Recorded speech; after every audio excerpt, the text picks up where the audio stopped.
Yeah, to me it seems like it's the best of the like panels that I see.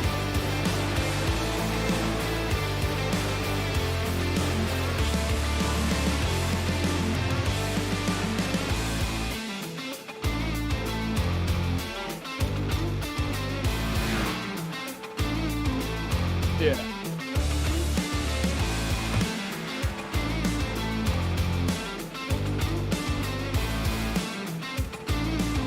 Elwood loves it.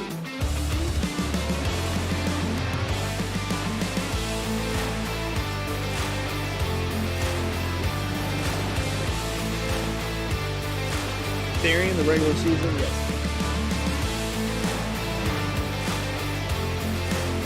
Oh, another season. Okay.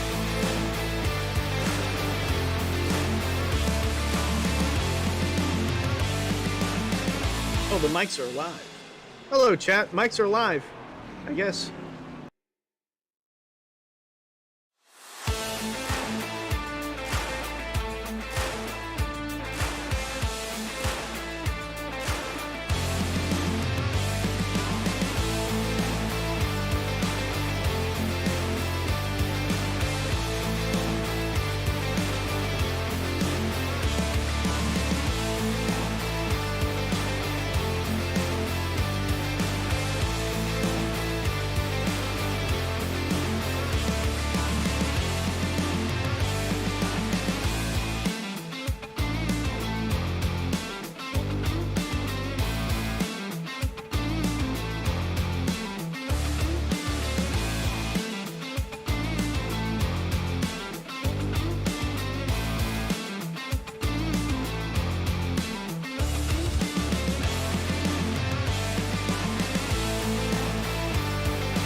It's time once again for the playoffs here in the area Lodgebox series. My name is Funicone here with Hunter Sleppy, and we're going to be coming the playoff round number 2 of 5 here for the Lodgebox series. We're going to be at the Charlotte Roval. Earlier this week, Hunter, we saw that there was some elimination, some guys getting in, some guys just missing out. I feel like we're probably going to see something here with the slightly close points battle on the cutoff, as well as some guys that are in must-win situations. Absolutely, Finian. We saw it Monday night, the tight points battle. Some drivers getting in via having a good run here, like we saw Monday night with Brad Slaughter. We're live here for the Area Lodgebox Series. The Charlotte Roval 91, the cutoff round. So we will eliminate 4 of the 12 playoff drivers here after the checkered flag flies. Absolutely. Happy to get underway. We saw some great racing throughout the week between the next-gen cars and the truck series. And now here at the Xfinity cars, which we were just talking about before, these cars, honestly, in my opinion, race the best, especially on the road course. I feel like they're a little bit more predictable in some cases, but they're also a little bit big and blocky. So I think they're going to be, for some of these guys, a bit of a handful. Yes, it will for some. We saw it once again occur Monday night. Some of these guys struggling to keep their car on the track, some going over the curb and downshifting and whatnot. But as we see, we got 5 minutes left in the session, and the driver on the top of the practice sheet is James Scioli. Now, Scioli's already locked in because he won last week, but he also won the only road course race of the season that we've been to so far, and that was Circuit of the Americas. Led all but 2 laps in that race, so this is a race that the number 7 car can also win, but he could sweep the round because, like I said, he won previous week at Homestead. Yeah, speaking of which, actually, let's take a look quickly at our points coming into tonight. As you just mentioned, James Scioli winning last week at Homestead, Miami, so he's locked in. No word for him. It also helps that he could potentially just get another win just for the sake of it.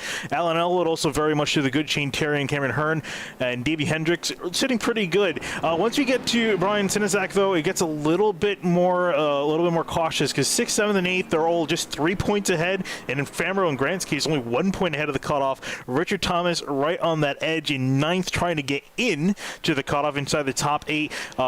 Rick Christensen, Travis Beckner, and Forrest Smith in pretty much must-win situation because there are only 21 guys here tonight at the moment, and they're going to need a lot of points. Absolutely. So those guys, 10th, 11th, and 12th in points they're basically a must-win in. But Monday night we saw that 12th in the points was Brad Slaughter, 19 points out. Somehow, some way, he made it to the next round of the playoffs on a 3-way tie. And Sim, 19 points behind, is Travis Beckner over there, 11th in points.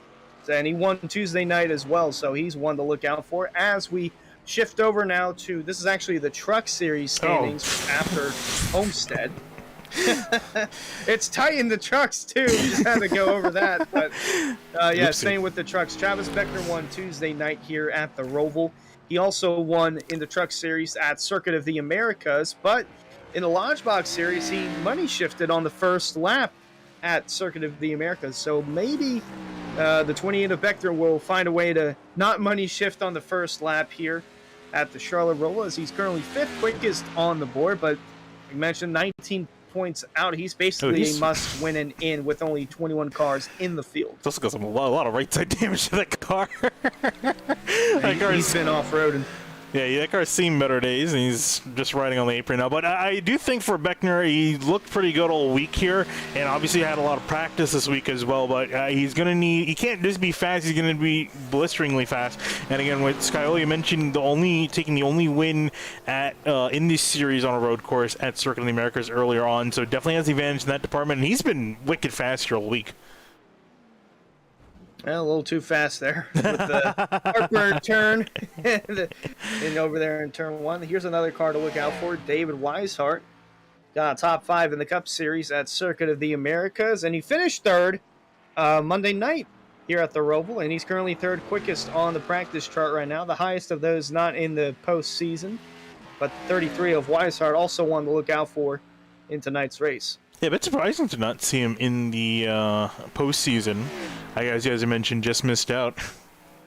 No, he originally wasn't going to run the full season. He was just going to run a Oh. couple of races, and then over time, he found more time to to race in the series, and he just jumped up to second quickest on the board. Yeah, I was gonna But say he's found more time to race in the Lodgebox series, and Weishart, he enjoys the cars, like you mentioned. It's probably the best car out of the series. As soon as I say that, he spins out. But he really enjoys racing the car, and he's been having a really solid run here over the last few weeks. Yeah, let's take a look here. Alan Elwood running in the 49 car, sitting in third. Gets very close to the wall there, off of turn 2. I don't think he is. I could have sworn I didn't miss him, but I'm pretty sure he's not running the other 2 series. He's only running in the Xfinity series, or not the Xfinity, the Lodgebox series. Lodgebox series. Yes, he is only running in the Lodgebox series, but he is also one to watch out for on the road course, because back in season 1, he won on the Daytona road course, and he has an average finish of 2.6 on the road courses in the Xfinity series. Yeah, I also know from the past, I was just about to say Elwood's not one to scoff at on the road courses as he tags the wall. Perfect timing there, Alan. But he's definitely, I've seen him in the past, race against him in the past. He's been quick on the road courses, and it makes sense why he's in the top 3. And just about 20 seconds left in practice here. Practice coming to a close. Scioli, Weishart, Elwood, your top 3. Will they be on the top 3 in qualifying? Because that's going to be the big thing, right? It's not just about, getting that hot lap once. Is you only have 2 attempts of getting a clean hot lap, which is want to emphasize that. A clean hot lap around here, which is not easy. Yeah, it is not easy. There's plenty of instances that can deem the lap ineligible if you go off track in some portions of the lap and scrape the wall a bit, cut the corner at all. It's just you have to be flawless whenever you're qualifying. And speaking of which, getting down to it just now, qualifying open. We'll see who takes the track first. Looks like it's going to be Cameron Hearn in the 67, wasting no time to get out on the racing surface. Cameron Hearn is only plus 10 to the good. It's in there in 4th. There's a possibility that if he has an off night, he could be eliminated from the playoffs. Yeah, that's one of those things, right, where you have to, for him, he's got a little bit of a buffer, but at the same time, you don't want to rest on your laurels. And you definitely don't want to have, and we saw it on Monday, that one driver ended up crashing out lap 2, got eliminated because I think it was actually Garrett Grant, if I'm not mistaken. Garrett Heath. I knew there was a Garrett. This is the other Garrett. That opened up the door for everyone behind the cutoff line. And like you mentioned, Brad Slaughter, 19 points now, dead last. He needed to have a solid race. He did. He got top 5, and via 3-way tie, he got into the next round. So it's doable, but in tonight's race, I feel like Rick Christensen, Travis Beckner, and Forrest Smith with the points gap there, looking at they're all going to basically need a win to get in. But only one of those guys can win, and who knows? Maybe none of those guys win. Maybe it is the 67 of Cameron Hearn. Yeah, it really could be anyone depending on how it goes. We've seen fairly tame races over the last 2 series that have come here. Some very minor instances in between. You never know. Third race could be where everything kicks off. These guys have been doing a fantastic job out here at the Charlotte Roval, putting in some solid laps. Cameron Hearn starting his first flying lap, coming through a little bit tight, almost tagging the wall. And we're talking about it also, that this section especially very much like a street circuit. Yeah, feels like it. It's flat in some parts. It's bumpy and fully banked in some others. As we'll look here, and on the bottom right, you can look at the different gear and whatnot that Cameron Hearn is going through. See back end kicking out as he crests over the hill, back down, back over another crest. You see him get very close. Everyone getting very close to the outside wall, and just the exit the Roval, and the wall on the entering turn 1 on the oval, and then coming back down, flying around the inside of the oval, and onto the back straightaway. You got to be careful to pick your braking marker. Usually the 5 or the 4, maybe the 3 if you're really feeling brave. But down through the gears, and then back up, gets fairly close to the wall on the exit, and then comes flying back onto the oval. Yeah, but then you don't want to mess up here on the front stretch chicanes. We've seen some drivers go over that a little bit too hot. We actually saw that from Cameron Hearn on Monday night. Went through a little too hot trying to complete a pass, entering this part of the track, and spun out. He comes across the stripe now, complete his lap. Currently quickest. Well, who knows? Maybe we'll see that change. Still got 7 minutes left in qualifying. Yeah, one of the only guys to put a time down, 122.6 the time to beat for everyone else. And his drivers start to put in some decent lap times.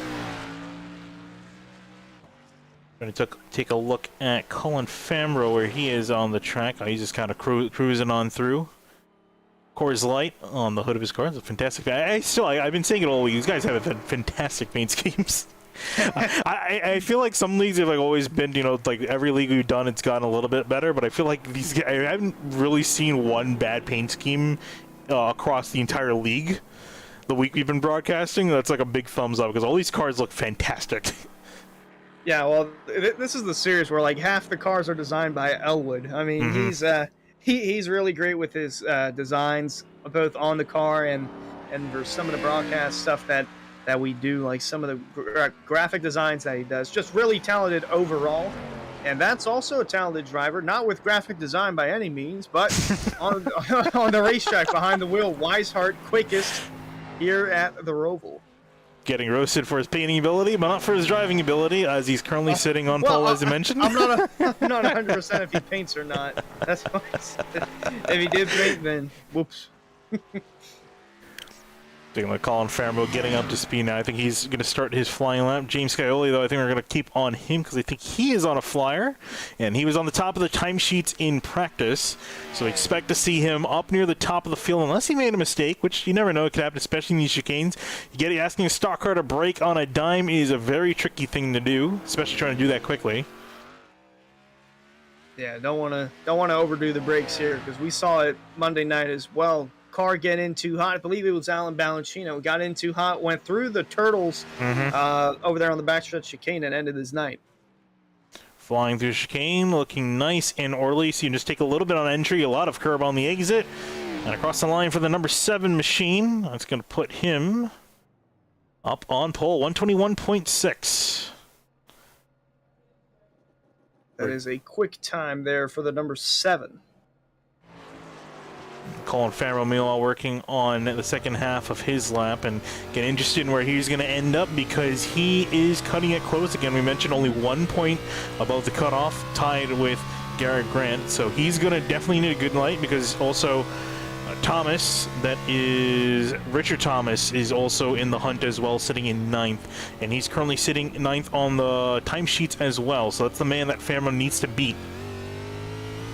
Yeah, looking back at the points, really, I'd say from 4th through 9th in the points, they're all really on the cutoff where, like, one Fambro. bad mistake. And we just saw a mistake there from Fambro getting out of the backstretch chicane. Yeah, I saw him get on the gas and spun the tires a little bit loose. I guess he felt it wasn't worth completing the lap, and it might because once you complete the lap, you really can't reset for a second. So I think he figured he'll just go back in, get back out, and try to put another clean lap in. But again, he's got to make sure he nails this lap, otherwise he's going to be starting from the back.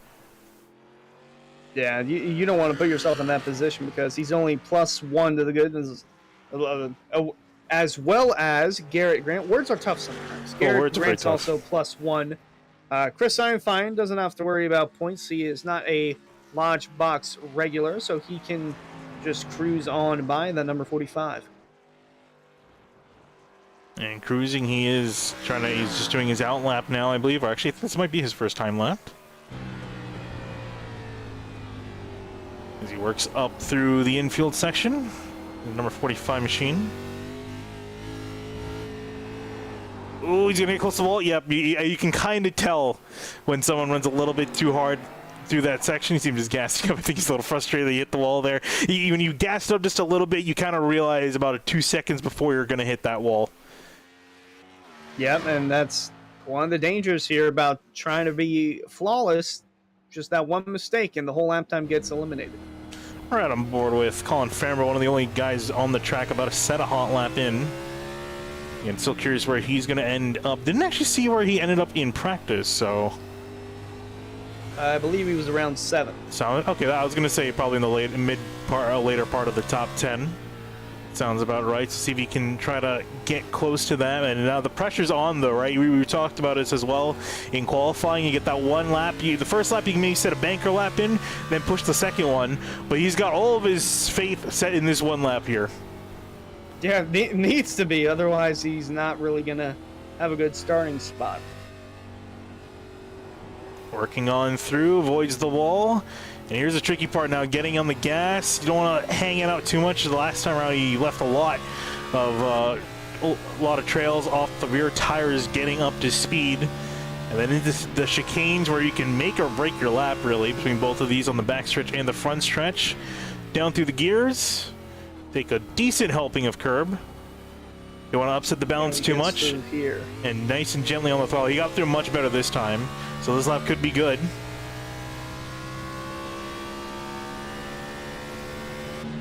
And flying through 3 and 4, then back down the gears, find your braking point. Get another nice helping of curbs across the line for Colin Fambro. Didn't see any off track, so the should count. 123.2, enough for 8th. And there's all the chasers. They're all qualified in. And you can see also mostly, oop, this is going to be interesting. I was trying to see where he was on the track, and I was like, oh, he's flying through the infield. Yep. That'll happen over there. So I think the 45 is going to have to whip out the backup car, probably the backup driver, too. Yeah, you might be in concussion protocol. Yeah, probably. I mean, I am an EMT, so I will say he's probably going to need to go to the hospital. But yeah, no, most of the playoff drivers doing really well. Out of the top 12, all but 2 are all playoff drivers. I think everyone else outside the top 12 are non-playoff drivers. So they've done pretty well in qualifying.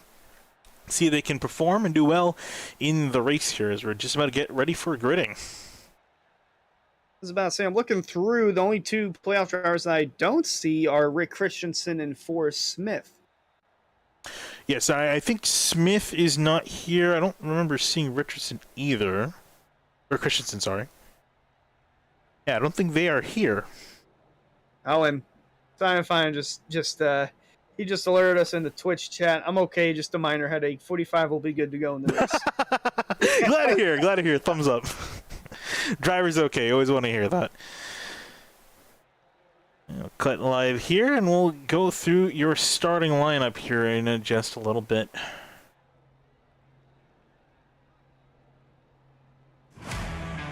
Starting on pole, as you mentioned, James Scioli, the man to beat. Really fast time. We'll see if Alan Elba next to him has anything for him, starting off in 2nd place. Back another row in 3rd, David Weishart in the 33, and rolling off in 3rd. Travis Beckner, 28th, in 4th. Then in row number 3, Cameron Hearn in the 67 going to roll off P5.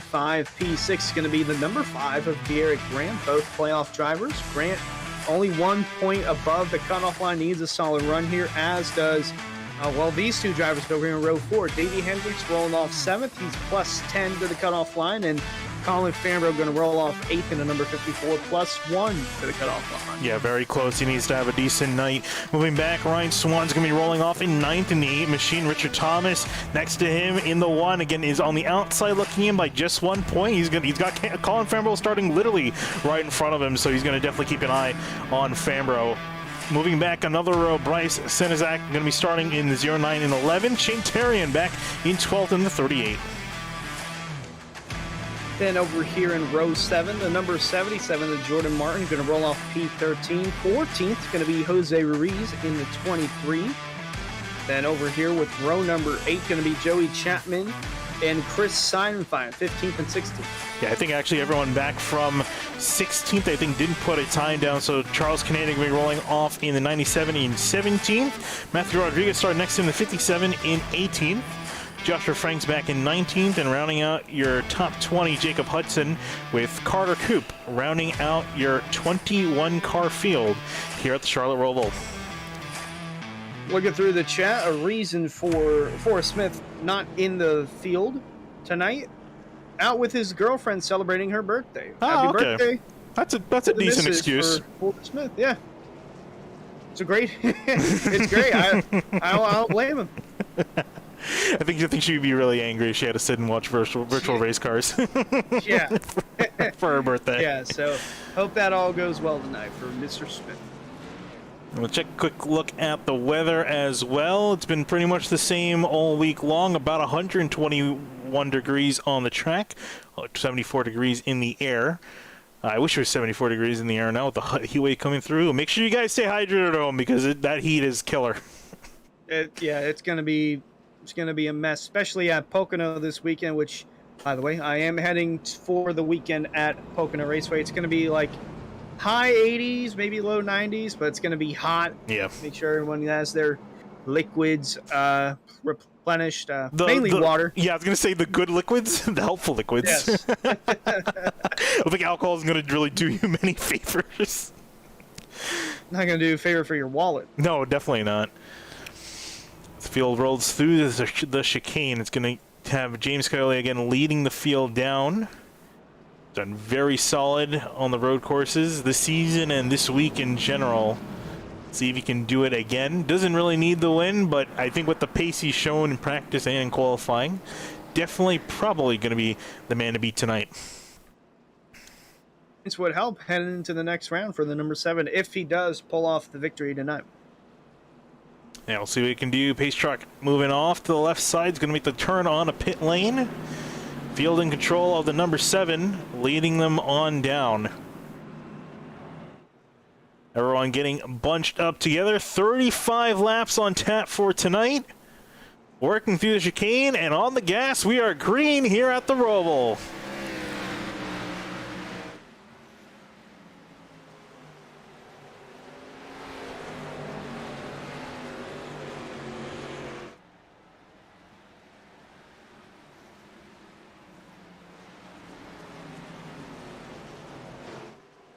Field making the way for the first series of turns. Scully up by a little bit over Elwood, Beckner, Weishart, and Hearn, your top 5. And Field actually already getting themselves very orderly. I would say Beckner wasted no time moving in the third over the 33 of Weishart. He's basically going to need a win, and he's only 2 spots away from that here on lap 1 as we look out the back of the CNC log at number 28. Yeah, and again, we do have that competition caution as well. That's going to come out the end of lap 11. Pits closing at the end of lap 9. So that's what the strategies were. Where some of these guys are going to aim against strategy-wise, see what they're going to do entering the pits, if we're going to see any strategy. So Beckner doesn't need to completely force the car. He can know that the competition caution is going to bunch each other back up, but definitely he's going to want a solid position. As Weishart in behind is not making it easy. He's hounding the back of him. No, he's trying to. Yeah, although he is running just to have a good time, he also wants to do good and win in that number 33. So he's going at it for wins. We already saw him win at Rockingham. Oh, he definitely Beckner has the capability. Oh, both getting into the wall. Beckner and Weishart. He's going to let the 67 of Hearn go through. Oh, not quite. Nah, he's going to make him work. He's going to make him work around the outside. Hearn's going to still be on the outside entering turn 3. It's going to be a little bit tough. You can see Hearn sliding on the tires. Not enough grip just yet. Weishart going to make it on through. Ooh. Yeah, that was a close call there. And Ryan Swan is stuck on the turtle over there in turn 1. Going to put it in reverse, and we'll have a replay here of what went wrong for the 8. Oh, he just wheel hopped it, trying to get it slowed down. We saw this in the pre-race with Davey Hendricks in the 94, on the backstretch chicane. Ryan Swan qualified good and was running inside the top 10, so tough to see Swan that go for the number 8. Looks like he needed a toe back. Yeah, he did need a toe back. So he actually beached himself on the curb, which is you kind of wouldn't think you'd be able to do in a stock car. But those curbs, man, they are a lot worse than they seem. Yeah, we saw that with Scienfine after his qualifying lap was done. They are not kind. Going back to Beckner, that was a bit surprising. You can only see some damage, a little bit of damage to the right side of the machine. On the rear, you can see the wing sloped off a little bit. Not so much to the front, but yeah, it was that opening lap. I saw him and Weishart enter a little bit hot, and they were a little bit hot on exit. Much better that time through. Doesn't look like they hit the wall or had any problems that time through the chicane. So they're going to continue onwards. Jose Ruiz, I just saw him lose a spot or 2. Not sure if anything happened there. I don't think anything happened there.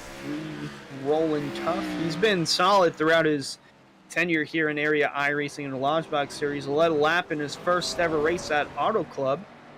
And he's done nothing but improve as the season has gone on. Road courses, not too much to his liking, but still putting up a solid effort over there in the 18th spot. Yeah, it's 2 cars directly ahead of them. One close battle that's brewing, though. Colin Fambro, Davey Hendricks, and Garrett Grant. You can throw him into the mix as well. All playoff guys, all just about on the cut. Yeah, all these guys are needing good runs. Believe only 2. Well, no, all 3 of these guys can make it. Oh, and Fambro getting a little bit wobbly there in the back of NASCAR 2, and Hendricks going on by as they head down into the backstretch chicane. Yeah, Hendricks smelling blood in the water. Took a chance, got the spot. He's got it defended, though, still. Fambro still in behind, but got a decent run off the corner. So I think the 94 looking on the up and up. And meanwhile, Richard Thomas in behind them. He needs to get ahead of these guys. Yes, he got some left side damage. A decent amount of left front damage to his car. Not sure where he got that. Maybe with the wall, but not how you want to start off your night. The driver right behind him also needs to probably get in front of all those guys. Bryce Senesak, the under night plus, +3 to the cutoff line, and he's currently behind all those guys that need to be in front of him. So it's going to be tight all the way around from Cameron Hearn over 4th in the points to Richard Thomas and maybe Travis Beckner, because Beckner a win and he's in, and he's running in the 3rd spot. Yeah, coming back up to the leaders. A little bit of separation between them. Beckner riding about 2 seconds in behind. Oh, and just as we cut to him, a tap to the wall. Oh, does he tap it again? What you want to see. Almost tapped it again. But yeah, as you mentioned, exactly what you don't want to see. And unfortunately, usually a lot of the times we go cut to people, they're doing well, and then they have something potentially horrific happen to them. Not too much damage that time through. That wall is tough because, again, the racing line comes up right to it. Beckner really tough into the chicane, really far into the chicane. Almost compromised his exit, but managed to get it back going. But Weishart now cutting back to him. You know, Beckner's giving it his all, trying to get the most out of he can from that number 28 as we ride on board with the 33 of Weishart here, closing in on that bumper of Beckner. Yeah, you can see visually closing in as well. This 33 starting to look a little bit faster. Beckner looking like he might be starting to fall off a cliff and into the clutches, and he's got 2 guys directly in behind him. In behind Weishart, we have Cameron Hearn, who's also trying to look for a good solid run. Yeah, if Hearn stays out of trouble, like if he just runs in 5th for the whole race, he'll be good. I'm curious, I assume the 67 and the 28 are teammates. I'm going to assume that. Yes, they are. Okay. I was just purely going off the liveries. Otherwise, that'd be a hell of a coincidence. But I'm curious, though, with Hearn, right? Because Hearn is in. He's, again, close to the cutoff, but not too terribly close, and he's having a decent run in 5th. Do you think he would want to go ahead of Beckner, or do you think he's going to try to let Beckner stay in front? I mean, if he's faster than the 28, I don't see why he would. Well, stay I'm just saying points wise, just to give him a better shot. I know he's a bit Beckner pretty much is almost pretty much has to win, but do you think he would try to just sit him behind the 28 just to give him that extra spot? I don't believe so. Got close there on the backstretch chicane, the entry. Beckner got a good exit off, but we'll see the 33 and the 67 close right back in. And flying the chicane. Ooh, Hearn really hot. And remember, we were talking about it. He's already made a mistake here earlier in the week. Had to give up a huge amount of time. Looked like he backed off enough to just make it on through, but I think he compromised his exit a little bit. Going on back to Davey Hendricks, who's trying to catch up to Garrett Grant. You can see a bit of a cluster forming in behind the number 5. We're getting closer to that competition caution, and that would really work out for the number 1, or actually for the number 8 of Ryan Swan. He's the only car 1 lap down, and if that caution comes out, that's going to be his only chance at getting a free pass back on the lead lap. Yeah, it's because I had also potentially a chance to fix that car, although with the way the cautions are here, he might spend most of that time just making that lap up. The car has definitely seen better days. Actually, I think he's not too terribly far from the leaders as well, and if that car is driving any way it looks, it's not going to be driving fast, so he's going to have to hope that caution comes sooner rather than later. Because he might go a second lap down. You just stay 1 lap down. That will help his race. So looking at the Scioli and Elwood, gap now 3 seconds, and then back to Beckner. It's another 3 seconds, so 6 in total. So leader's starting to get strung out a little bit here. And really for Beckner, is there really anything he can do? I mean, he can obviously, I guess, try driving harder, but is it, I mean, do you feel like there's not much reason to push in this early stage? In the early stage, I mean, you want to maximize the most that you can out of the car for the shorter run, because we are going to have to pit, but he's already pushed the limit too much a little bit. He's gotten into the wall a couple of times, and there might be some significant damage on that right side that might require some repair, but that 28 car is already taking a beating. Yeah, and also one thing I also don't particularly like riding on board with him, I can hear a lot of tire squealing. It's particularly 2, 3, and 4. I heard the tires squealing the entire section, and what I mean by that, you can just hear the rubber rubbing on the track, so the tire is wearing off quite a bit. So I think he might be using them up a little bit more. I think that's why we're starting to see the 33 approach more and more into his mirror. Oh, he's looking a little squirrely into chicane as well. There's the entries that's like really close with the 28 of Beckner, but he gets a good exit off both on the backstretch and the front stretch. Yeah, I was gonna say, he doesn't really charge them in a way where it does look like he's about to completely miss it, but does manage to make it on through, riding on board with Weishart in behind, trailing him down.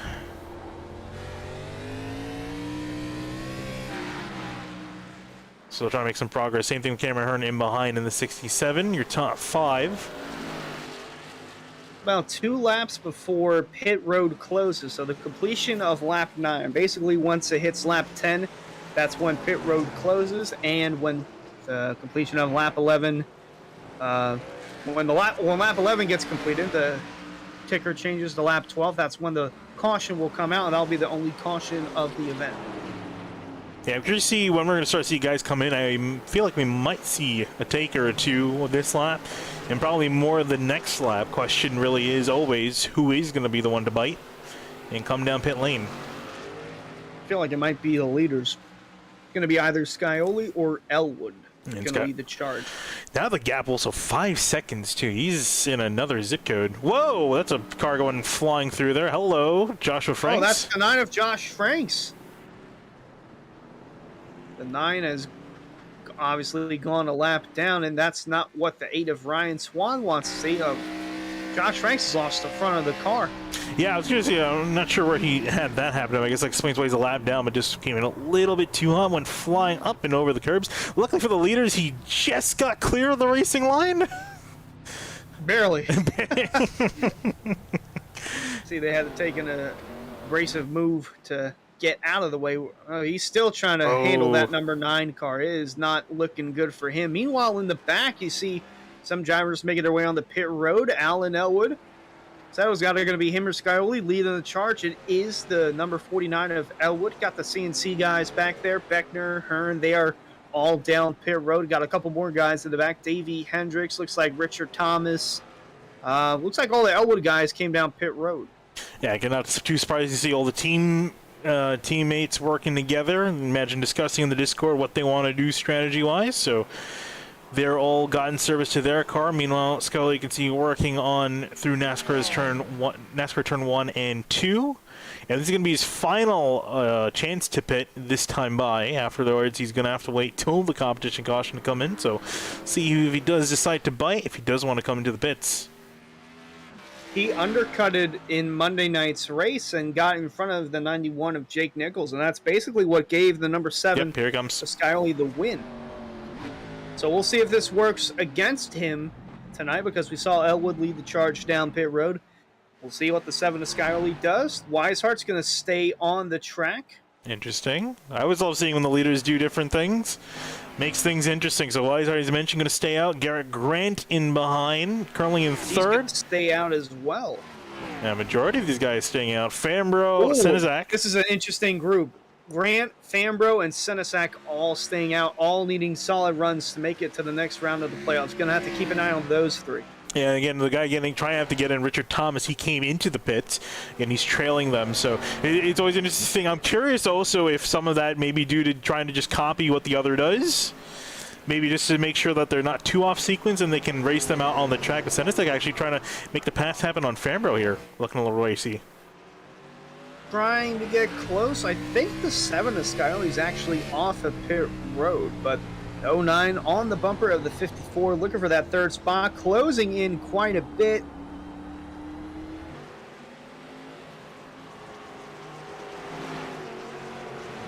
And Skyler actually, yep, he's in behind. He's just in behind those guys who are fighting out. He's currently sitting in 5th, just about 5 seconds behind those guys, and 20 seconds behind the leader, David Weishart.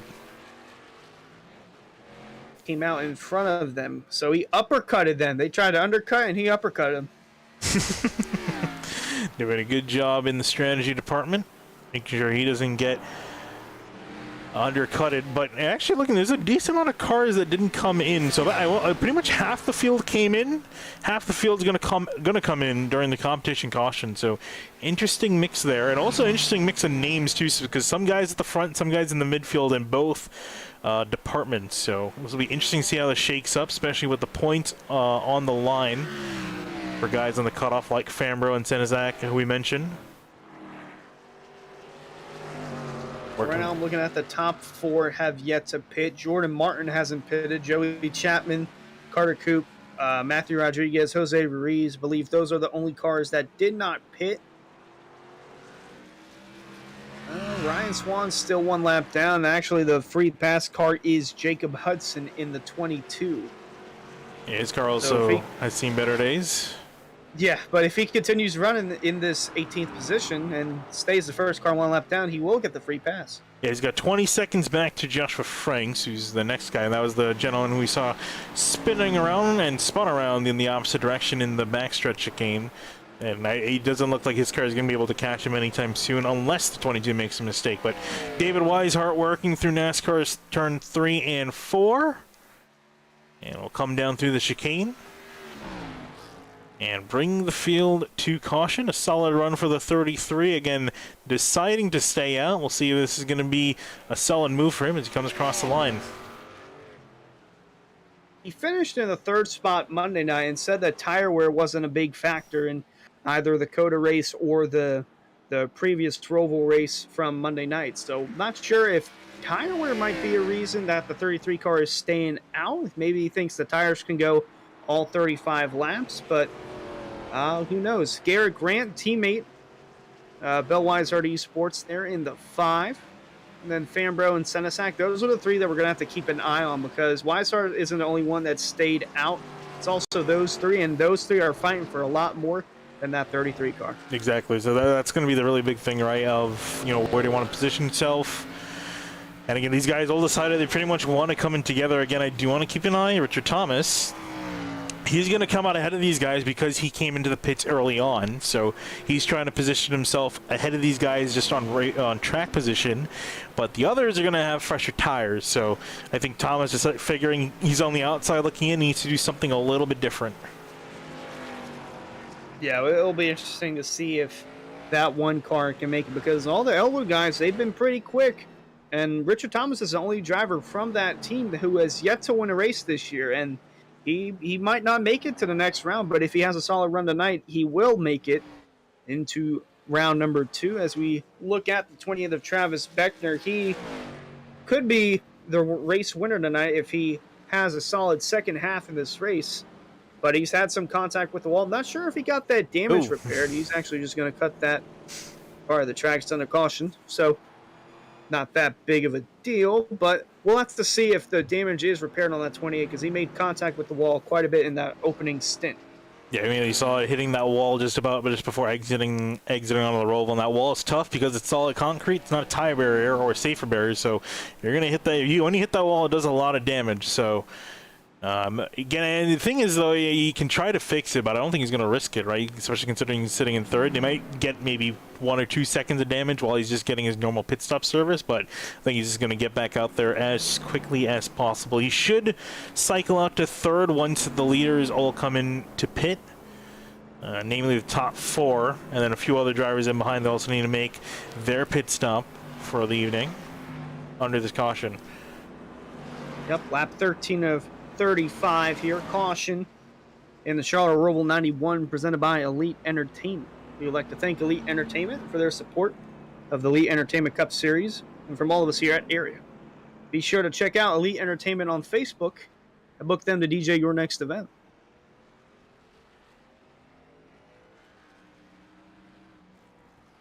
Everyone getting lined up here, trying to look and see. I think really the man to beat, I feel like we both know the man to beat tonight's probably going to be this man right here, the number 7, James Scioli. Yep.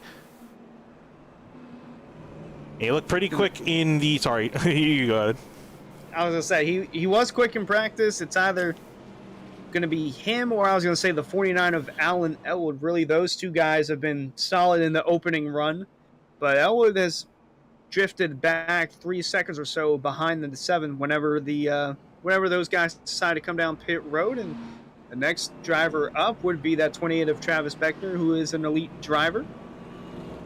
Still got a little bit of damage there on that car.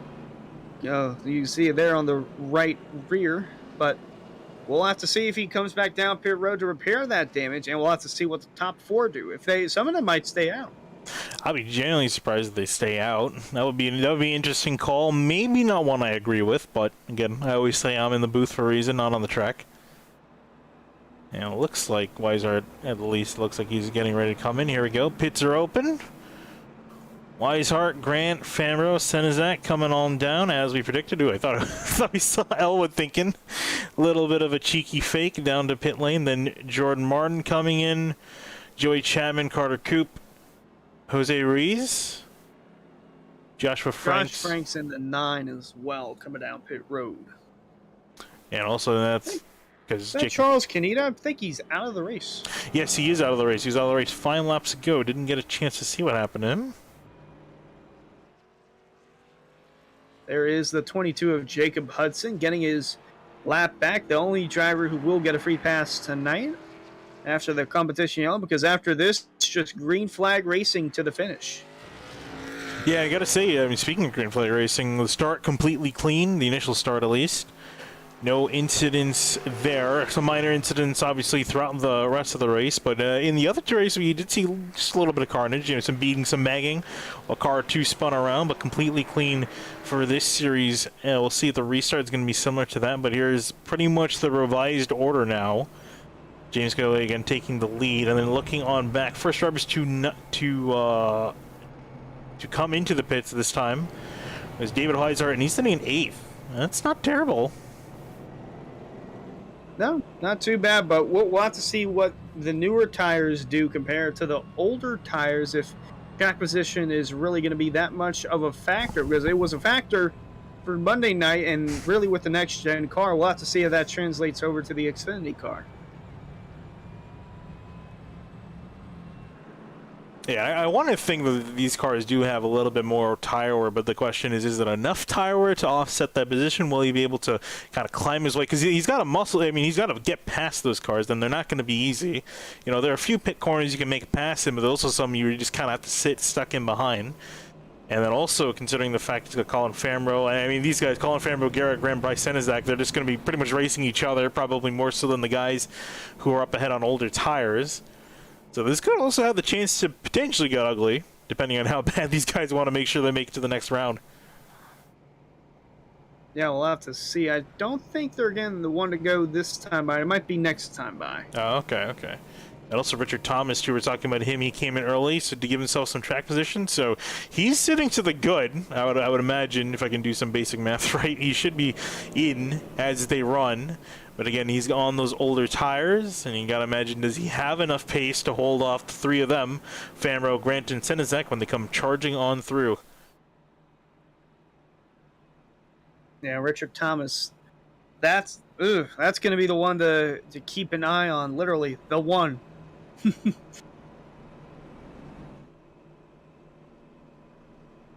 Feel working their way around. Let's see if we get one to green this time by.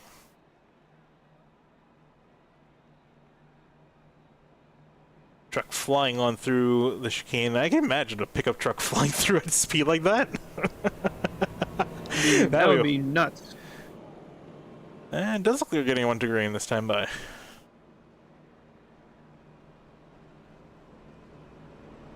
think they're going to go green with 20 laps to go when they cross the stripe. I believe. That sounds about right. These guys back up to speed.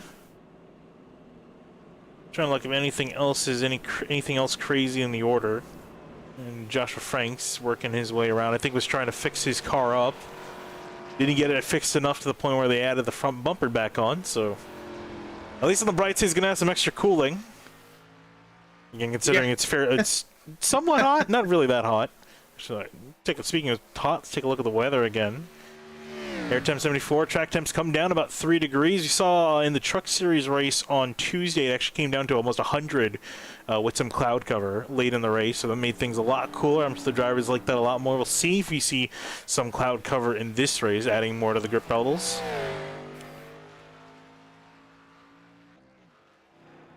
Jacob Upton's actually still working his way around. He's still 30 seconds behind the leaders, so...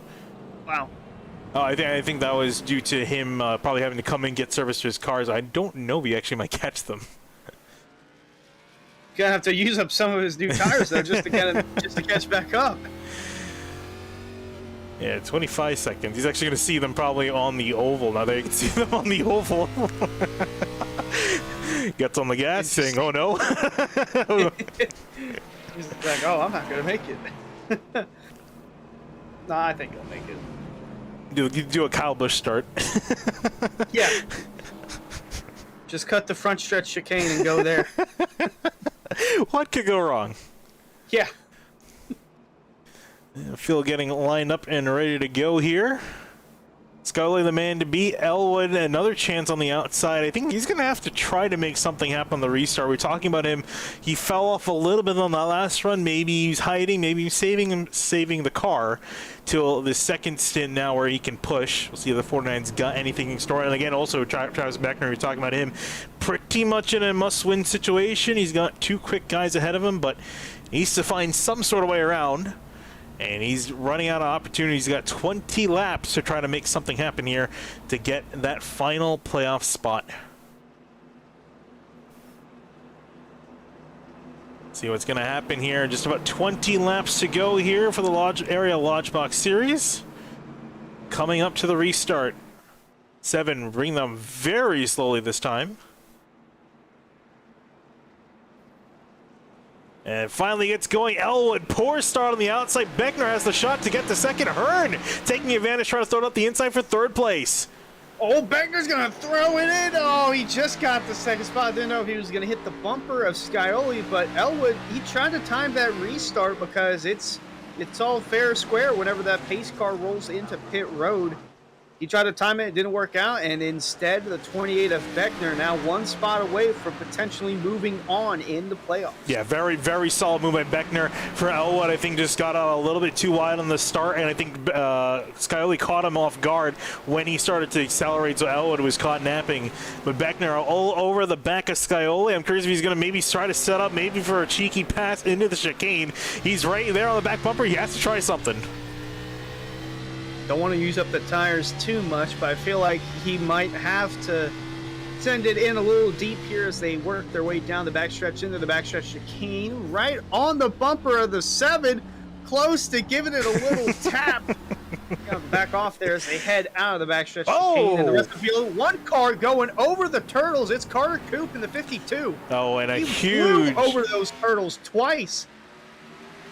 And a huge amount of damage to him. We'll take a look and see what happened. Came flying on through in the background. I think just completely overshot the chicane. Yeah, you see him jump over the sausage curb, then over the turtles. Somehow didn't collect anyone in it. I think that was a miracle that no one else got involved. Because he came through like a wrecking ball. Alan Balancino from Monday night, almost similar to that. Back up to the leaders. Beckner still closing in. You're talking about saving your pace for the long run. I don't think Beckner's thinking about the long run. He's thinking about with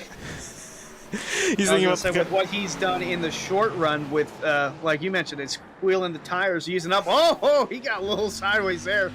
We'll ride on the in-car with him, but as you mentioned, from the first run, he was squealing the tires a lot, using them up a good bit. So he's up a position now after that initial start, so he's going to use him up even more now, trying to get that lead. He's got to be careful, though. He can easily fall back, and then once he starts falling back with the way he's driving, those tires are going to be overheated and not going to have a whole lot to catch the 7. He's going to be careful here as he enters into the chicane. Just saw change for position. I think Weishart just got ahead of Davey Hendricks for 6th place, so he's already started his climb out forward. Remember, Weishart, the first of the guys on fresh tires. After that competition caution here, he actually comes up on the back of Richard Thomas, trying to hold on to 5th place, and then right behind them, Hendricks and Fambro starting their duel again. Yeah, really interesting to see how it plays out with the drivers on the newer tires, if that's going to affect the later portion of the race, or if it'll just be basically from track position like we saw in the restart. Doing side by side, Weishart to the inside of Thomas into turn number 1. I think Thomas really doesn't feel like fighting, doesn't feel like he's got what it takes to fight, but the fight now, he's got his 2 main competitors in the points in behind him. I don't think he's probably going to give them the same treatment. Well, one of them, that's a teammate. Davey Hendricks right behind him. They're both teammates for Elwood Design Esports. Well, you see how much he likes his teammate here, as actually Fambro now trying to look up the inside of Hendricks through turns 5 and 6. Couldn't quite get his Toyota to the inside. And behind them, Chris Seidenfeiten, after he went for his wild ride in qualifying, he's up here trying to fight with these guys for 8th place. Chris is just enjoying the view out the front windshield right now. Any mistake that happens in front of him, he can capitalize on it. Elwood. I started moving up to 4th. Elwood down to 5th. Interesting change of position there. Didn't even fight it. Pulled on over for the 33.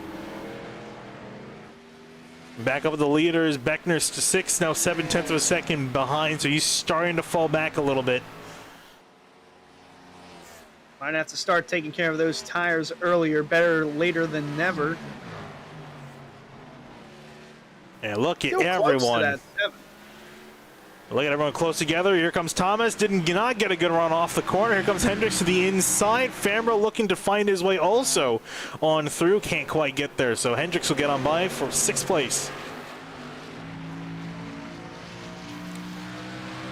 Out the view from the bumper of Davey Hendricks. Fambro, boy, he's still trying to make a move. He's going to try right here in the middle of the 3 and 4. Underneath the 1. Close to making contact. Going to be side by side down this little short chute here into the next set of turns. Through turns 5 and 6. Ooh, even Seidenfeiten, he's a little bit wide. Almost went off to the grass there, that yellow and red car in behind. Here comes Fambro up the inside, now back to the outside, the 45. Also trying to put his nose somewhere. This can get ugly big here. wiggle and side by side action back there. The 38 of Shane Therian and the 09 of Bryce Senesac. Therian was plus 18 to the cutoff line, so if there was any day to have a subpar race or an average race, it would be this one for that 38 car. Yeah, not been doing particularly well, just hovering outside the top 10. Trying to see, I mean, he's got most of the drivers he could potentially pass right in front of him. We'll see if he can do anything with that. But still looking at Fambro, trying to get past Richard Thomas. Again, 1 point separating both these guys. But everything's going to count here. Although again, technically, Thomas is still to the good with Senesek back in 12th.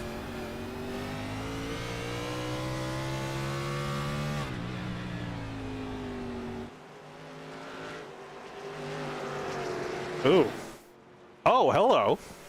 Something happened here. I think the 7 might have blinked out a little bit and the 28 jumped up to it, but Oh, yeah, he did blink up. They're just blinking in and out. But Beckner's still close. Yeah, I was going to say, I think something did happen to Scaiola. Maybe he got distracted by seeing that red bar, the internet bar, potentially go off. Maybe missed a corner thing, because he was about 6/10 of a second up. He's back to it now, actually. And he closed back down to almost 3/10 of a second. But Beckner, again, he's really pushing. You know, yeah, as you mentioned, he's going to have to start saving soon.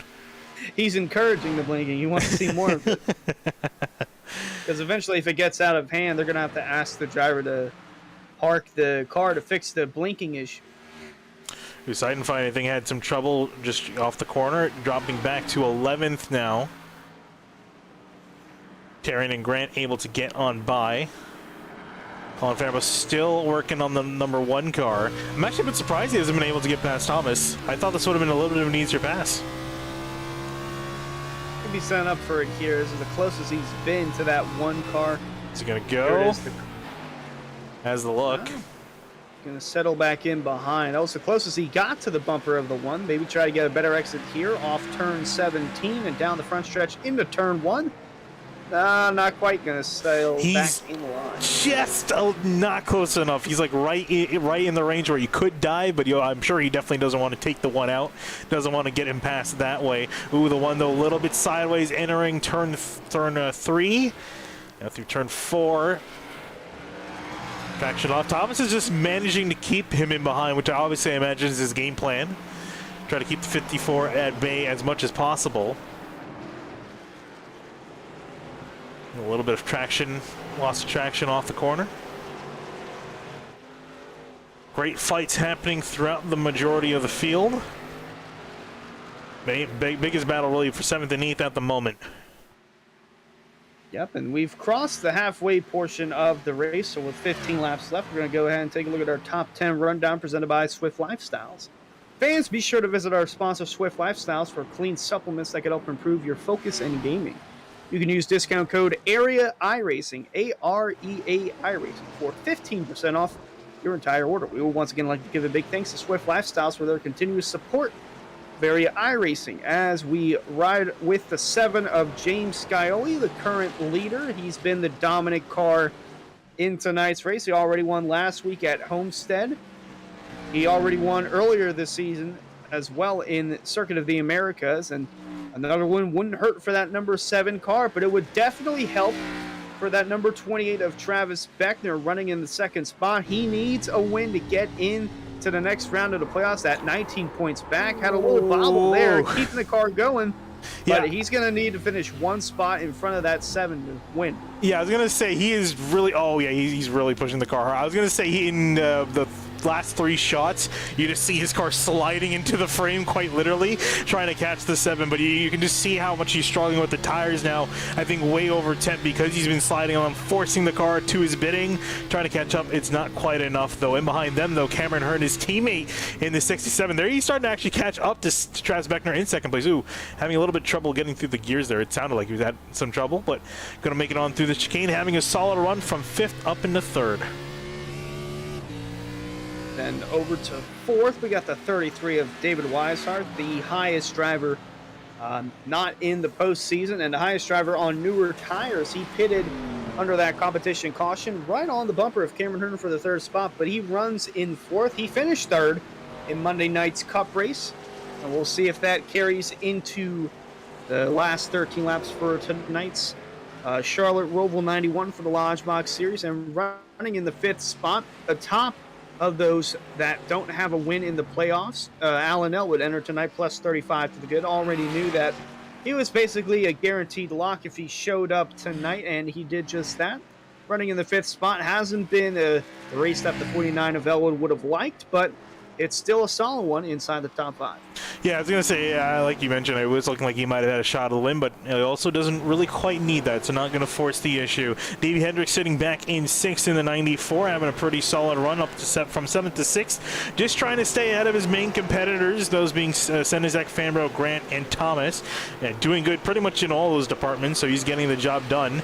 Well, that being said, though, Richard Thomas sitting in behind, and I got to give an applaud to the one car. He's putting up much more of a fight than I thought he was going to even just be able to put with slightly older tires, but we're seeing tires not exactly everything. So Thomas doing a really good job, but he's got that 54 breathing down his neck. Yeah, Colin Fambro right behind. He was only +1 to the good, so Fambro needing every spot that he can. He can get a couple right in front of him if he can get close enough to making a move, but like you mentioned, Richard Thomas making it difficult for that 54 of Fambro to get around. Yeah, they're actually even catching back. Thomas actually catching back up to Davey Hendricks, so he'll give you a pass between the teammates again. Back out behind them, Garrett Grant, another driver just on the cut, currently sitting in 8th in the point standing, just 1 point over the cut. Ooh, and actually just up ahead. We'll cut quickly. Pass for position between these two. No, Fambro thought about having a look, couldn't quite get it done. But Garrett Grant also needs to get in the mix and just move up spots just to make sure he's not on the cutoff line. And then over in the 10th spot, Shane Therian in the 38 plus 18 to the cutoff line. Only 10th in tonight's race. Not a strong showing for that 38 car, but looking forward to next week, I'm sure he is, when the Lodgebox Series heads over to Martinsville. That's going to be a fun one. Short track, short temper. It's going to be a blast. But we still got 12 laps left here in the Charlotte Roval 91. Fambro still running in the 8th spot, trying to get around Davey Hendricks and Richard Thomas, but Thomas is the closest in sight for that number 54. Yeah, Hendricks now starting to break away after the one caught back up. I think now Thomas has got to shift focus back to his mirror again. As I'm sure, I think Fambro was trying to see if he can spook that position out. Ooh, one guy that got spooked in the chicane. Hendricks offline and slow. Here comes the one going to find the outside. Ooh, almost a hip check from the 94. Here we go, side by side. This might open up the door for Fambro to get around the 94 of Hendricks to the outside over there in turn 4 on the NASCAR oval. Going to have the inside line heading down the front stretch chicane. Fambro hot. Him and the one of Thomas go off. They're going to have to stop on the track. They both went off. Yeah, they're both going to have to give up a huge amount of time. They got to be careful, though. They can't go too far on because once you go through certain corners, it adds more time on your penalty. I think they're going to have to peel off to the left-hand side here and potentially slow down or not. Haven't slowed down just yet. Whoa, Fambro sideways in the background. He's going to spin it. Almost spins it, just saves it, but not before losing more spots. It goes from bad to worse for the 54 of Fambro. He's still trying to keep that car straight. Yeah, actually, cut out of the replay animation because he's still struggling. Let's take a look at what happened initially. I think just came in a little too hot. 94 trying to move up to block the 54, and Thomas knew that it was coming from somewhere, whether it was the 94 or the 54. It just got in a little too hot, and Fambro just followed right in his tracks. Haven't seen the one slow down just yet. He's still running. Yeah, actually, he's behind the 94 now. I wonder if he's arguing or pleading with the admins to potentially clear it. Because he was trying to avoid an incident. So, yeah, I'm not sure how that works out with the admins, if that's going to be A-okay or not.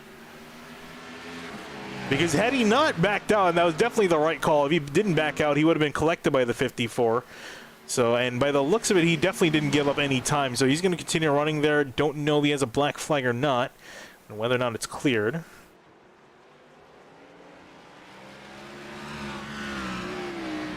Well, after all that, the 64 or the 94 stays in 6th, the 1 stays in 7th, and the 54 of Fambro down to 11th. Not what he needed to see. Yeah, he's really off the pace. I think just again pushing the tires a little bit hot, and also you saw him squirrely. Oh, he's almost gonna cut the grass there. Almost went flying around in turn 3 again. There's Senizak, another driver he's competing with for the spot. So it's gonna be the next guy he's gonna have to try to chase down in the 09, but also looking up a little bit further ahead. Beckner falling off a cliff, and this is not too surprising. 6 seconds behind, and not only that, he's got his teammate, the 67 of Cameron Hearn, to worry about, as well as David Weishart, both closing in. Too far behind, the 49 of Alan Elwood trying to close in with the 2 in front of him. Cameron Hearn and David Weishart will ride on board with the 49 of Elwood and see 2nd, 3rd, and 4th all in front of him, and he's all trying to get all he can to get around those 3. Yeah, I'm sure he's definitely going to try to give it an attempt, especially with the 28 in front. I would argue the slowest of these 4. Mainly because he's just been pushing the tires, and also because he's been on the tires the longest. In fact, Weishart the freshest tires, 5 laps newer compared to Beckner, Hearn, and Elwood. 28's been in the wall as well. That too as well, yeah. He's still been managing, but for how much longer he can. 9 laps, that's a long time. It's 12 minutes. He's got to try to hold off 3 fairly quick drivers closing in on him. I mean, like he said, though, he does kind of need a win, so maybe he fears that, you know, because he's not in that win spot, and also no one else, none of the championship drivers have wrecked out yet. It might not even be worth fighting, so we'll see here. I'm sure he's going to probably fight for every single position he can, but his car is probably going to give up before he does, if anything. And something can happen to that 7. Like you saw him blinking earlier, he could eventually disconnect from the server due to internet issues. We've seen that happen before in this series and throughout area. So it could happen to the 7. He's trying to get all he can to stay in front of the 3 drivers behind him, all trying to get around the 28 of Beckner for that 2nd position. Yeah, although that wouldn't be the first time we've seen the leader disconnect on SimTV. It's happened in another Cup series. Was leading the race, a driver known for having internet issues. Unfortunately, it hit him while he was in the lead and close to the finish. As Elwood actually gets back around Weishart. And I think Weishart actually led him on through there as well. So interesting, these guys playing very nice with each other. So Weishart now back into 5th, Elwood back up to 4th. And then in front of those two, the two CNC logging guys running 2nd and 3rd here. Just a little further up the road, there is Cameron Hearn, the 67, and Travis Beckner in the 28 right in front. This is your CNC Logging Battle of the Race. We would like to thank CNC Logging for their support of the CNC Logging Truck Series this season and area. Located in Boiling Springs, South Carolina, CNC Logging is your place to go for any of your logging needs. Got wood? Big or small, summer or fall, we'll cut your log guaranteed. CNC Logging. Figured it was a perfect time to do that, considering they're both running 2nd and 3rd on the track right now, both running in the CNC Logging cars, and they're both pretty fast. You can almost say that was planned. I'm sure though both of these guys would have loved to have been in the lead while that rate-off was happening. Unfortunately, Scioli almost 8 seconds up the road, so it's going to be tough to try to catch back up. Again, they really need him just to make a catastrophic mistake or someone to cut his internet off. For one. Ooh, and here comes Elwood. Big dive. Big dive to the inside in turn 1. He's going to make it, though. He's really hot. Compromises the exit. Here comes Hearn back on him. Gets that spot back. Great over-under. Oh, Beckner up ahead drifting. They are in similar paint schemes. he's struggling, though, with the tires. Again, he's asking more from them, but I think they already gave them all they could. And now these guys are all on his bumper.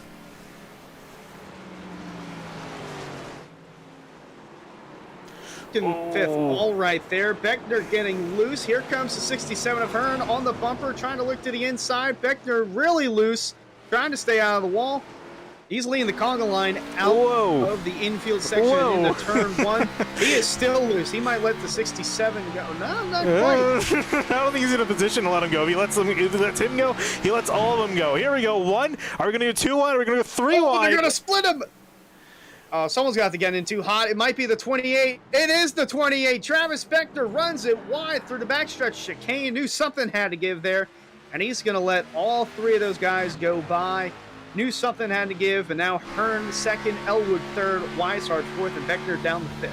Oh, his battle's not done yet. Elwood's looking really hungry. He's sitting quiet. I was wondering why he was sitting back in 5th. I guess he's waiting to use the tires now. He's got a lot of grip, it seems, a lot of speed. Trying to see if he can muscle past Cameron Hearn for that 2nd place spot. Weishart just chilling in the back, watching everything unfold in front of him, and Travis Beckner trying to regroup and manage whatever he can out of that number 28. It's going to be tough. I don't know if he's really got much left to give to really catch back up, and he's only got he doesn't actually he has about a 13-second gap back to Richard Thomas, so I think a top 5 is definitely going to be as well. I shouldn't say definitely, it's probably going to be where the worst that Beckner ends up again, unless his tires really start to fall off even more so than before. But back up to this fight, Elwood over the back before they even get to the oval. He's going to have an advantage here. He's going to get just a little bit of slipstreams, not a whole lot, but might have enough of a run to make a lunge into the chicane. Actually, not this time. He did not get a good run off. Don't want to be too aggressive here if you're Elwood, because Hearn's only plus 10 to the cutoff line, so really if he just continues running what he's doing right now, he'll make it to the next round. But if Elwood gets in a little too hot and gets into the back of Hearn, it could potentially cost the 67 a shot at moving on to the next round. Yeah, like you said, we talked about it, just that one mistake, if it takes out of the race, leaves a lot of spots open to other guys who are still trying to fight for them. That's the last thing you want to do, is get that opportunity. But here's the opportunity for Elwood, looking up the inside into turn 1. Oh, he's going to door. Oh, 67. There it is. In the wall hard. That is not what Cameron. Oh, and Beckner clips him as well. That's not what Cameron Hearn wanted to happen. He's still in 5th. But he's a little more ticked off now. I would imagine so. And that was exactly what we're talking about. Exactly what he did not need. See what happened? Elwood pretty much just got in because he came in really hot, got put in the wall. Hearn just trying to shift it back around. Beckner came flying in because he's also doesn't have a whole lot of control of his car at the moment because he's dealing with old tires right on board with Hearn. See what happened.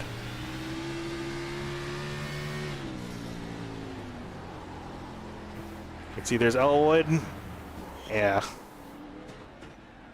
Not much Hearn could do, and then Beckner coming in. Almost assisted the 67 back around. Hearn's still in fifth, though. Like you mentioned, a big gap between Beckner and Richard Thomas really is what is saving the 67 right now. And he's fortunate that David Weishart didn't get into him or Travis Beckner got into him even more, because that could have ended both of their races. So he's going to have to manage with what he's got, the damage on that 67 car, but he's going to keep that one in the memory bank for sure in the future. I mean, hey, we go to Martinsville next week, right? So what a great place to give payback at, is that a short track.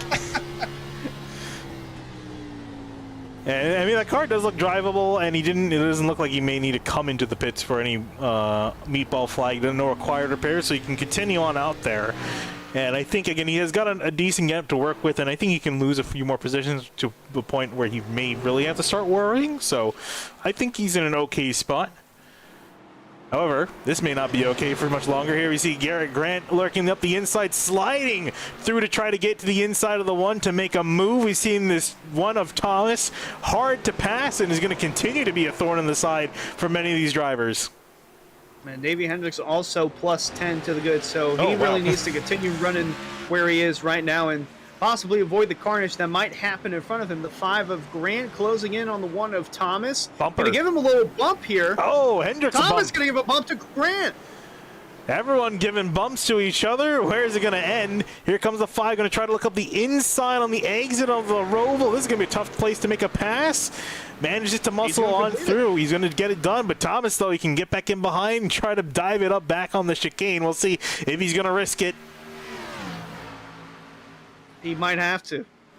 Here we go in the chicane. Looks like he's going to play it orderly for now. I was surprised. I was honestly expecting him just to give him a little bit of a shove, get him off kilter a little bit, but gets a really solid run out of the chicane.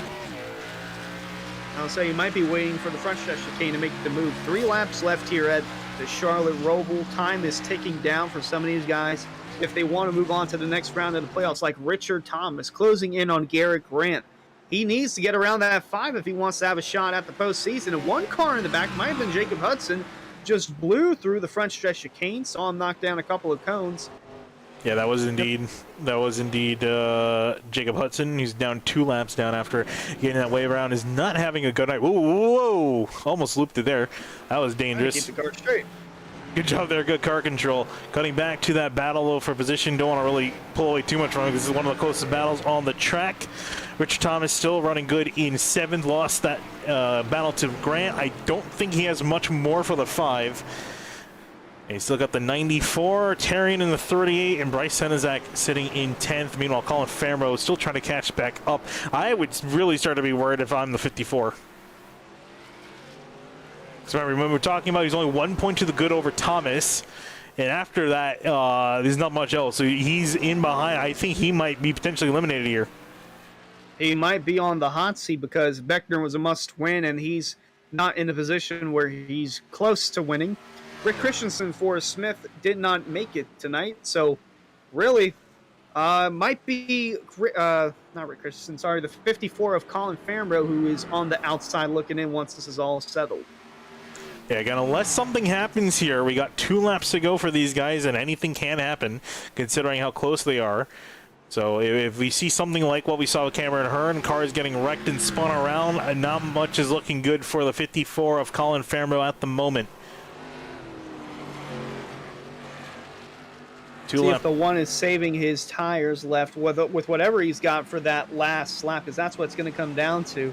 And there's quite a bit of positions in the track where he can make that move if he wants to get at the 5. Yeah, thing is, though, I don't know if he's going to be willing to risk it. Again, it's kind of hard to do the math of the points in your head while you're driving on a road course. It's a very tough thing to do. I mean, ideally you want to just get as many points as possible, but he's gonna have to weigh in. Is it worth risking a penalty or damaging your car or getting yourself in a position where you could be taken out? We'll see, though. Thomas tries to get a decent run back on the 5 here. Battle for 6th place. He's really closed back in on that 5 as the 7 of James Skylerly takes the white flag. One final time around the Charlotte Roval for him. So literally half a track behind is the 5, the 1, the 94. They all need solid runs if they want to move on to the next round. But it might be that 54 Fambro who's on the outside looking in once this is all said and done. And we're just talking about the mistakes. Can't afford to do it. Can't afford to make them. It can cost you a playoff spot and a playoff chance at the championship. White flag now finally for Grant and Thomas, working their way on through nose to tail.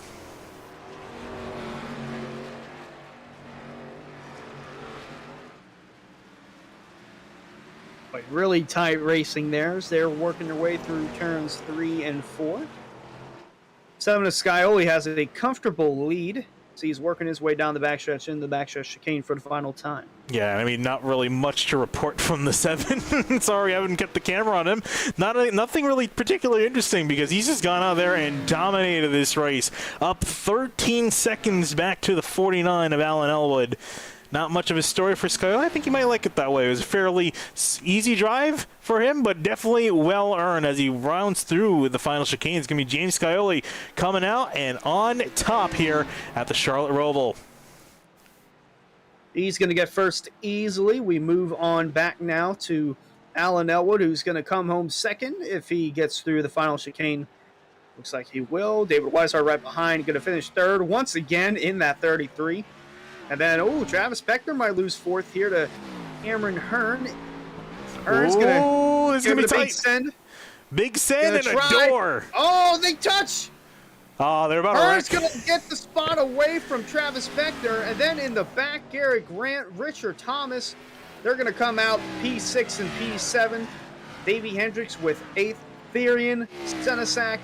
And then it looks like Colin Fambro on the 54 might be the odd one out in 11th. Yeah, we'll wait on the points tally to call it. But as the last of the lowest finisher of the 10 playoff drivers that participated this evening, I think he's probably going to be the one going home empty-handed.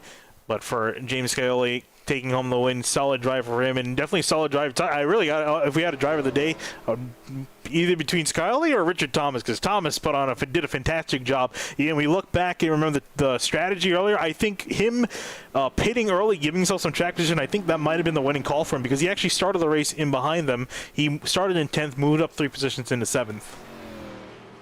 Yeah, Thomas did all he could do. He entered tonight's race just 1 point outside the cutoff line. Needing to have a solid run and needing the Travis Beckner, number 28, not to win. And he did just that. He got a solid run. Travis Beckner had a shot, but the tires just too much, too overcooked for that 28. And Richard Thomas with a solid run. The 7 of Scioli hits the wall. Going to pass post-race inspection now as he celebrates in the South Beach Heat, number 7. Doing burnouts, well-earned victory for the number 7. I imagine he definitely likes this place because he's done pretty well. Pretty well this week. I think he hasn't finished lower than second all week. Oh, absolutely. He's one to mess with on the road course, and that is the last road course race of the season for area iRacing. And yeah, we'll go through quickly and go through your unofficial results here. James Scioli, again, as you mentioned, taking home the win over Alan Elwood, David Weishart. And look at that, David Weishart spoiling the party there. Everyone else in the top 10 in green in the playoffs except for him, spoiling the party but doing fairly well. Cameron Hearn, Travis Beckner, we saw them teammates door-to-door, side-by-side at the line in the chicane. Give me Hearn ahead of Beckner, who gave it his all, was just short though, couldn't quite get the win. Grant, Thomas, Hendricks, Therian, and Senezak rounding out your top 10. Yep, solid runs there inside the top 10. And then Colin Fambro, the only playoff driver not inside the top 10, coming home 11th. Jordan Martin, Jose Ruiz, Carter Coop, and Chris Seinfein rolls out the top 15. Then the rest, Joey Chapman, Jacob Hudson, finished the race multiple laps down. And then behind those guys are those who did not make it to see the checkered flag. Matthew Rodriguez, Joshua Franks, Ryan Swan, and then Charles Canida over in the 21st and final position. Yeah, again, a fairly clean race again for the most part. I think the incident with Hearn, I think, might have been probably one of the biggest incidents we've seen all week long, with a car sitting in the middle of the track. Luckily, it was happened where there was a gap in traffic. Otherwise, that could have ended a few drivers' nights. Oh, it definitely could have.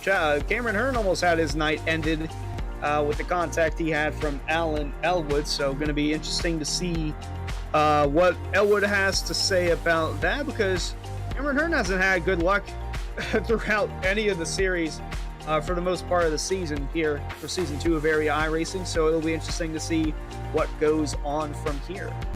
And with that, we'll start doing our interviews. David Weishart in the booth with us. David finished in third. I think that's where he actually finished on Monday, if I'm not mistaken, right? Came in third there as well? Yes, I do. All right, so in your case, 3 really is the magic number with 33 on the side of your car. But a really solid run. You had a chance there at the win, and it was a really solid battle up there for third and second place. We saw you also had a really good fight with a 49, but unfortunately couldn't quite stay ahead of him.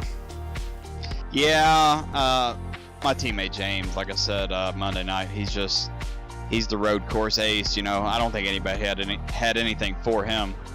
And then there was quite a bit of tire fall up tonight, and I'm not racing for points or anything, so I figured I'd just go on an alternate strategy and pit under the yellow, because I thought rear tires would mean a lot, and I just kind of burned them off early, trying to get through everybody. Alan was saving. He come back up through there, and there were some sketchy moments there. There were about 2 or 3 laps there that were iffy. There was one point I thought Alan, Cameron, and Travis were going to go 3 wide into the backstretch chicane, so I backed off there, and then I think Travis missed the chicane, and then I don't know what happened between Alan and Cameron. I really wasn't paying attention until I saw the 67 stopped in front of me. Sorry, my dogs are barking in the background, but That's all right. yeah, so we I don't feel like I should have finished third. Kind of lucked into it tonight, but you're going to have that sometimes. Definitely are, and I don't think you're definitely going to be complaining about that. No, absolutely not. You got to take them when you can get them. Obviously, you always want to win, but P3 on a road course isn't too bad.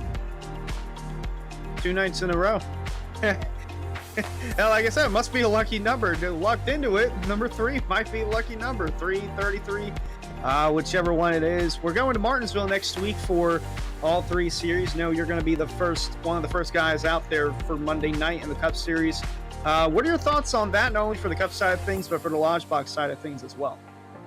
Well, like I said on Monday, I didn't really have any thoughts because I didn't know what we were going to do setup-wise. I turned some laps in the new setup, and it's pretty stable. So hopefully in the Cup Series-wise, we can get some green flag racing in. It's Martinsville. Who knows? It's a crapshoot.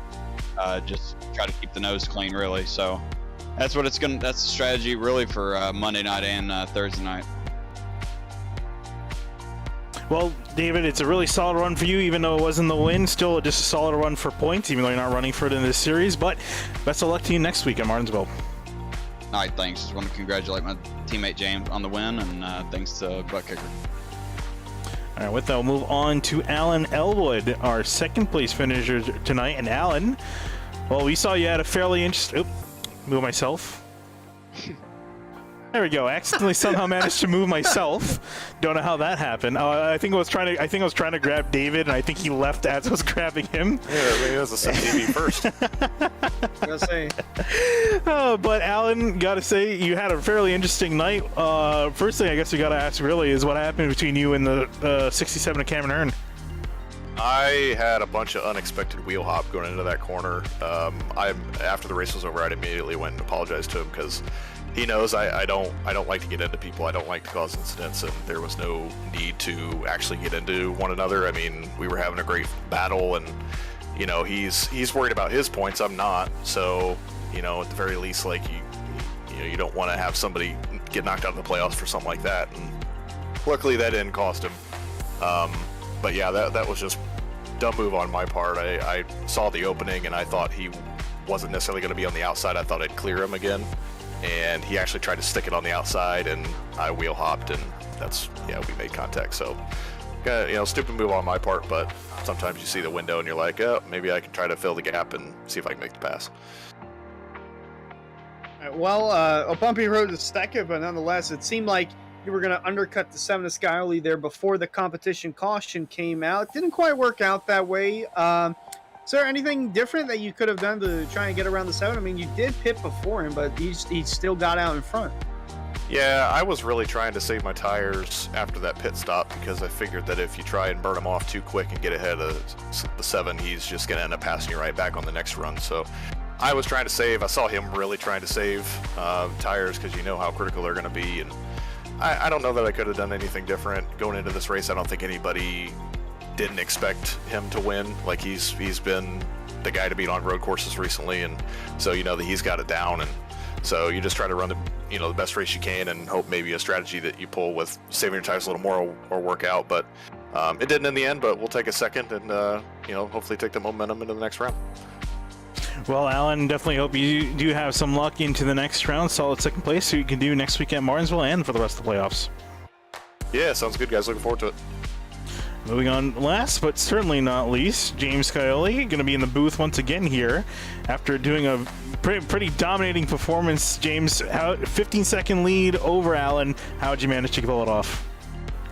Well, this car drives a lot different than the car on Monday, so I was pretty worried about it. The Monday car just doesn't burn tires at all. The Next Gen Cup car, it just drives so good around these road courses, and that's kind of what they built it to do. But this thing's a different animal. It just eats the rear tires alive, so you just have to kind of consciously, into and out of every single corner, just think about the tires every time, and you just can't slide them at all. Once you do, then kind of opens the floodgates. You start sliding a little bit more and a little bit more, and then the tires are gone before you know it. So you can think you're doing everything right and think you're saving, and they'll kind of burn them off. It's tough to manage. Well, your night wasn't tough to manage because you were clear from all the chaos that was going on behind you. So really, I'm just going to ask about next week. We're going to Martinsville. Short track, short tempers. You're moving on to the next round, and obviously with the win from Homestead. Could you make it 3 for 3 in the postseason? I really hope so. I think it's kind of going to depend on just qualifying good at Martinsville. Track position is going to be huge. It's going to be tough to pass, and I'm not sure what the setup's going to drive like, if it's going to be loose or tight, or how the rear tires are going to wear. So I think it's going to be, I think it's kind of going to be a little bit of a wild card. I think both races next round are going to be sort of a wild card, with Michigan being so drastically different than Martinsville. I think it'll be a really fun round to watch, but I am glad that I was able to get 10 playoff points going into it. That was huge for sure. Well, definitely going to be a solid run for you, James. We'll see if you can indeed make it 3 for 3 next week in Martinsville. Best of luck to you for the rest of the playoffs. Thank you, guys, and I just want to say a big thanks to Rick's Hot Sauce and Code Scioli at rickshotsauce.com will get you $7 off any purchase. And then thanks to Jacob Bell, David Weishart, Bell Weishart Esports. I think both my teammates were able to make it into the next round. I'm not quite sure on that, so hopefully we'll all be racing for a championship. Indeed. Best of luck, James. The South Beach Heat is working. It's working. Thanks, guys. No problem. And with that, it's going to wrap up interviews for tonight. Trying to see if we can get a final points tally. I don't think they're quite added up just yet. It doesn't look like they're in, but I honestly would put decent money that I think Fambro might be the driver that will be bowing out, and it's really unfortunate. But as you said, we're talking about it, the little mistakes here and there, especially when the points are so tight, you really can't afford to make any errors. Yeah, I'm reading through for the points. It's looking like we might have another tiebreaker here for the Lodgebox side of things. It's going to be tough. Can't really disclose who's in and who's not in yet, but keep an update. I don't think we'll have an update on that for this current broadcast, so you're going to want to keep an eye on the area iRacing.com. They're going to have the updated points after this broadcast is over, because they are discussing that matter right now and how they could potentially set the tiebreaker. So keep an eye on area iRacing.com. Follow us on Twitter at Area iRacing, Instagram as well at Area iRacing. Going to be interesting to see who's in and who's not in after tonight's race is over. It could be 5 minutes, could be 50 minutes before we know who is in to the next round for the Lodgebox series. It's kind of crazy that we had 2 tiebreakers with the points this week. It's kind of crazy, especially because one of them was a 3-way tiebreaker. Now we have just a double tiebreaker here. So it's kind of interesting to see just how close again with some of these guys are, and the way their nights happen, even after 2 races, to mix things up, end up somehow tied in the points. So yeah, like Hunter said, tune in to iRacing.com. It was area iRacing.com, and then under the Lodgebox series, they'll have the race results and the standings. You're going to want to click on standings, and it will show you the updated standings Whenever it gets out, we'll have to tweet an update from Area iRacing and see who's in and who's not in. Indeed. Well, with that, that's pretty much going to be it coming here from the Charlotte Roval. This entire week of racing has been fantastic. Looking forward to seeing how it is for the rest of the 3 rounds across all 3 series. But for now, my name is Minikuna here with Hunter Sleppy. We're going to be signing out from SimTV. Thank you so much for watching.